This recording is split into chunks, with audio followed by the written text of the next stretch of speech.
हिंदवी स्वराज्याचे सरसंस्थापक छत्रपती शिवरायांना मानाचा मुजरा करतो। भारतीय राज्यघटनेचे शिल्पकार भारतरत्न डॉक्टर बाबासाहेब आंबेडकर यांना मानवंदना अर्पित करतो। आजच्या कार्यक्रमाचे सत्कार मूर्ती लोकनेते आपल्या सर्वांचे मार्गदर्शक रामशेठ ठाकूरजी, त्याचप्रमाणे सौ वहिनीसाहेब, या कार्यक्रमाकरता आवर्जून उपस्थित असलेले केंद्रीय मंत्री माननीय नितीनजी गडकरी,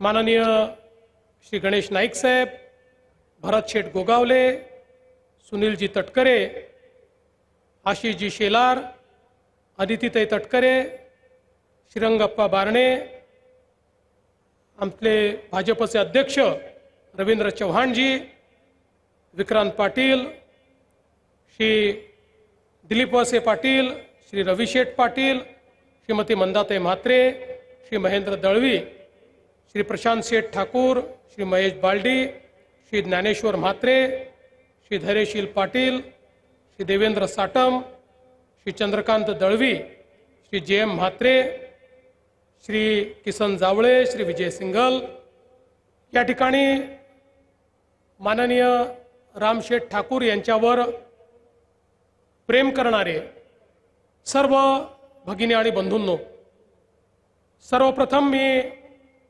आपल्या सर्वांच्या वतीने रामशेठ ठाकूर यांचं अभिष्टचिंतन करतो आणि आई भवानीला प्रार्थना करतो की त्यांचं समाजकार्य असंच अविरत सातत्याने चालत राहो आणि त्याकरता आई भवानी त्यांना उदंड आयुष्य देवो, उत्तम आरोग्य देवो, अशा प्रकारची आईच्या चरणी प्रार्थना करतो। आजचा सत्कार हा केवळ एका व्यक्तीचा सत्कार नाहीये, हा सत्कार एका सामान्य माणसाने असामान्य कसं व्हायचं याचा जो मंत्र आपल्याला दिलेला आहे त्याचा सत्कार आपण सगळे लोक मिळून करतो आहोत। आत्ताच आपण बघितलं रामशेठ ठाकूरांचं जे आयुष्य आहे, छोट्याशा गावामध्ये जन्माला आल्यानंतर शिक्षण पूर्ण करण्याकरता त्यांनी केलेली मेहनत आणि विशेषतः कर्मवीर भाऊराव पाटलांनी जी रयत शिक्षण संस्था सुरू केली त्या संस्थेच्या माध्यमातून शिक्षण घेण्याची संधी त्यांना प्राप्त झाली आणि त्या काळामध्ये त्यांच्यासारख्या होतकरू पण सर्वसामान्य विद्यार्थ्यांकरता कमवा आणि शिका अशा प्रकारची जी योजना सुरू करण्यात आली होती, त्या योजनेमध्ये मेहनत करायची, कमवायचं आणि शिकायचं अशा पद्धतीनं आपलं शिक्षण हे रामशेठ पाटलांनी त्या ठिकाणी पूर्ण केलं आणि त्यानंतर ते इथल्या शाळेमध्ये शिक्षक म्हणून त्यांनी आपली नोकरी धरली। 200 रुपये पगारावर पहिल्यांदा त्यांनी नोकरी सुरू केली आणि आपण आज पाहतोय की स्वतःला शिक्षणाकरता ज्या काही अडचणी सहन कराव्या लागल्या, आज अनेक शाळा, शैक्षणिक संस्था, अनेक मुलांचं शिक्षण या सगळ्यामध्ये इतक्या मोठ्या प्रमाणात आपलं संपूर्ण जे आयुष्यात कमवलेलं आहे ते लावण्याचं काम त्यांनी केलं आणि अनेकांच्या जीवनामध्ये शिक्षणाचं जे काही पुण्यकर्म आहे ते करण्याचं काम रामशेठ ठाकूरांनी केलं। पण त्याच वेळी ज्या रयत शिक्षण संस्थेने त्या ठिकाणी त्यांना संधी दिली, ज्या कर्मवीर भाऊराव पाटलांच्या योजनेतनं त्यांना शिकायला मिळालं, मला असं वाटतं की जशी एकलव्याने आपली गुरुदक्षिणा दिली होती तशी गुरुदक्षिणा देणारे आमचे रामशेठ ठाकूर आहेत। त्या रयत शिक्षण संस्थेच्या जवळपास अनेक प्रमुख इमारती, शाळा असतील, कॉलेजेस असतील, याला सढळ हाताने त्यांनी मदत केली. आत्ताच महेशजींनी सांगितलं 135 कोटी रुपये. आणि दरवर्षी एकही वर्ष असं जात नाही की ज्या वर्षी रामशेठ ठाकूर रयत शिक्षण संस्थेला त्या ठिकाणी आपली मदत देत नाही. त्यामुळे एकलव्याप्रमाणे आपली गुरुदक्षिणा गुरुनी न मागता देणारे अशा प्रकारचे रामशेठ ठाकूर हे आपल्याला खरोखर अतिशय प्रेरणा देणारे आहेत. आणि त्यांचा प्रवास देखील थक्क करणारा आहे. मी ज्यावेळी हे पुस्तक वाचत होतो त्यावेळी मला त्याच्यात बघायला मिळालं की साधी नोकरी करत असताना त्यांना पहिली संधी आली. या सिडकोचं आणि काही भरण टाकण्याचं काम, काही बंधारे बांधण्याचं काम चाललं होतं. आणि त्यात ज्यांच्याकडे काम होतं ते लेले साहेब, त्यांना रामशेठ ठाकूर म्हणाले मी हे काम करू शकतो. त्यांना विश्वास नव्हता, पण तरी देखील रामशेठ ठाकूरांना 10,000 रुपयाचं काम मिळालं. घरचे दागिने गहाण टाकले, पेढीवरनं 5,000 रुपये उचलले आणि पहिल्यांदा ते काम केलं. आणि पहिल्या कामामध्ये त्या ठिकाणी 2,500 रुपये नफा कमवला. ज्यावेळी 450 रुपये पगार होता त्यावेळी 2,500चा नफा कमवून रामशेठ ठाकूरांच्या लक्षात आलं की नोकरी तर करायचीच आहे, पण मोठं व्हायचं असेल तर हे कामही करावं लागेल. आणि मग 50,000चं काम, त्यानंतर 1,00,000चं काम, असं करता करता ते आपलं काम वाढवत गेले. आणि मग ज्यावेळी सिडकोनं त्या काळात 1 कोटी रुपयाचं काम काढलं आणि आपल्याला कल्पना आहे अनेक वेळा इथे तर त्यांच्या संघर्षात स्थानिकांकरता संघर्ष आलाय, पण त्यावेळी फक्त मोठे कंत्राटदार हे 1 कोटीचं काम करू शकणार होते. मग रामशेठ यांनी सिडकोच्या विरुद्ध एक मोठं आंदोलन उभारलं आणि सांगितलं याचे पाठ करा, हे काही एक काम नाही आहे, याचे पाठ करू शकता. आणि इथल्या सगळ्या भूमिपुत्रांना एकत्रित करून सगळ्यांना थोडं थोडं काम देऊन ते काम त्या ठिकाणी पूर्ण केलं आणि त्यातनं कशा पद्धतीनं काम करता येतं हे दाखवलं.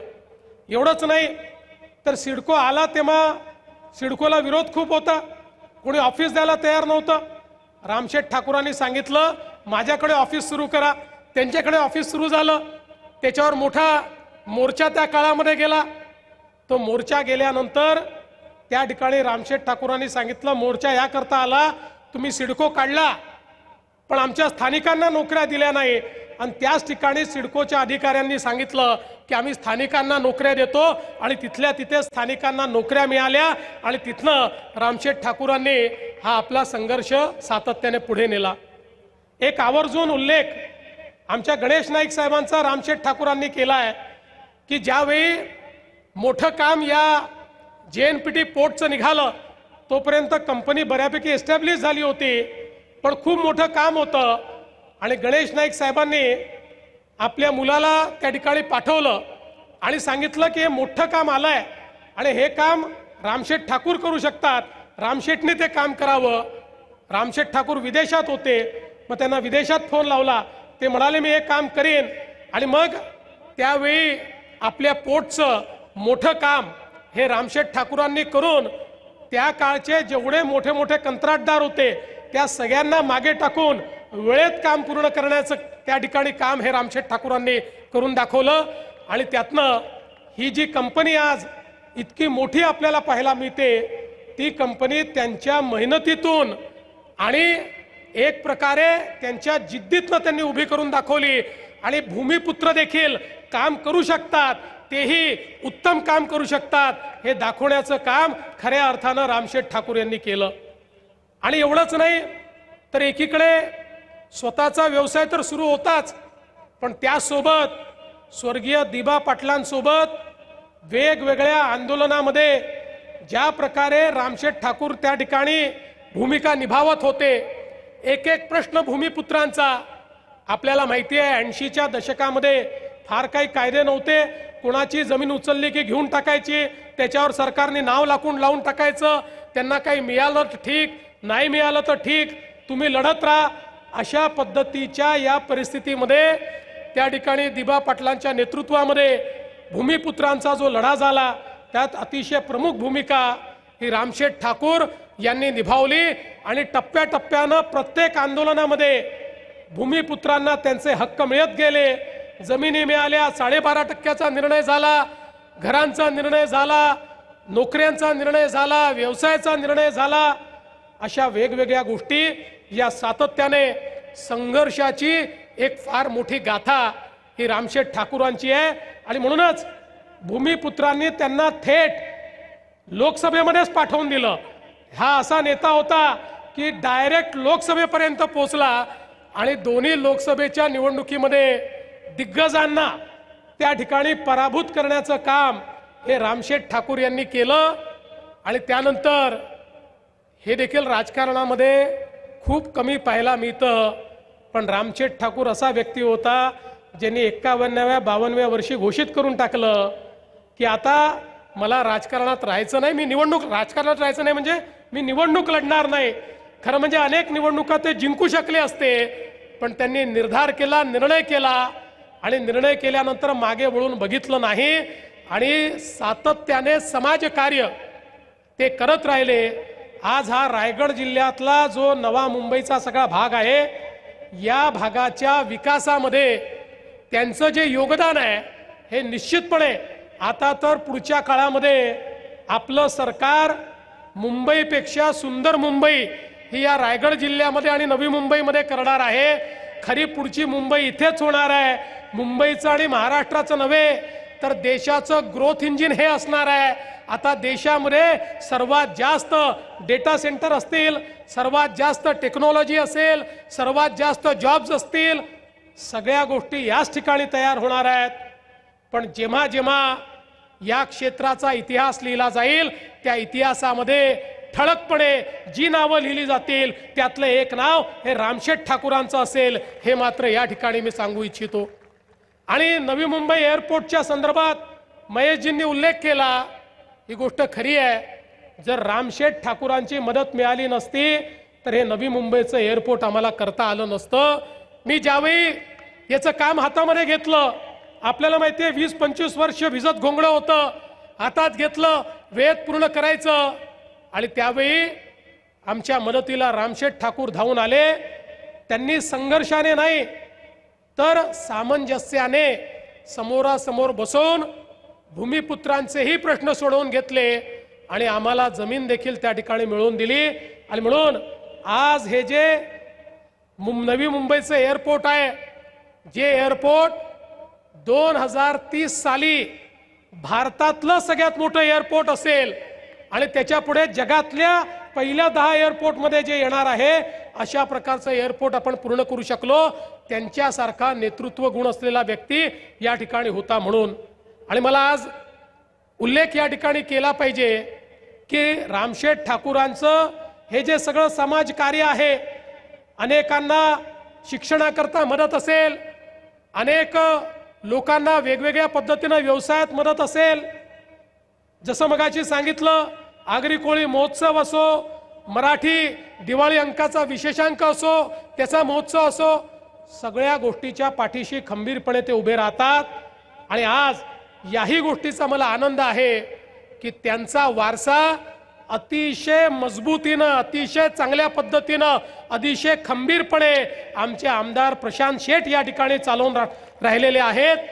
अतिशय शांत, धीर, गंभीर, कामास काम ठेवणारे पण सर्वसामान्यांकरता झटणारे, ज्यांनी खऱ्या अर्थानं या पनवेलकरांचा टोलचा प्रश्न सोडवून त्या ठिकाणी एक नेता कसं सरकारला वाकवू शकतो हे आपल्याला मागच्या काळामध्ये दाखवलं। मला असं वाटतं की निश्चितपणे रामशेठ ठाकूरांचा जरी त्यांनी राजकारणातनं त्या ठिकाणी निवडणुकीतनं संन्यास घेतला असला तरी राजकारणामध्ये तुमचा वारसा अतिशय समर्थपणे तुमची मुलं चालवत आहेत, ही देखील अतिशय आनंदाची गोष्ट आहे। आणि म्हणून खरं तर आज या ठिकाणी मी बोलायला गेलो तर मी खूप वेळ बोलू शकेन, कारण हे जे पुस्तक मी वाचलं त्यात इतक्या सुंदर अनेक गोष्टी आहेत, इतक्या प्रेरणादायी गोष्टी आहेत रामशेठ ठाकूरांबद्दल, इतक्या गोष्टी त्यांच्याबद्दल मी आज सांगू शकतो। पण अनेक वक्त्यांची भाषणं व्हायची आहेत।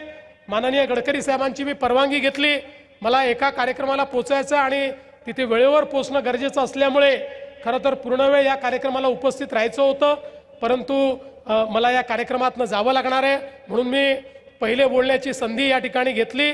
पण मी आजच्या खरं म्हणजे या प्रसंगी रामशेठ ठाकूर, सौ शकुंतलाताई ठाकूर या दंपतीचं अतिशय मनापासनं त्या ठिकाणी अभिनंदन करतो, अभिष्टचिंतन करतो. आणि जसं आमच्या महेश बालदींनी सांगितलं की रामशेठ ठाकूरांचा 100वा वाढदिवस साजरा करण्याकरता आपण सगळे याच मैदानावर उपस्थित राहू, हा विश्वास आणि ईश्वराकडे प्रार्थना करून मी माझं बोलणं संपवतो. धन्यवाद. जय हिंद, जय महाराष्ट्र.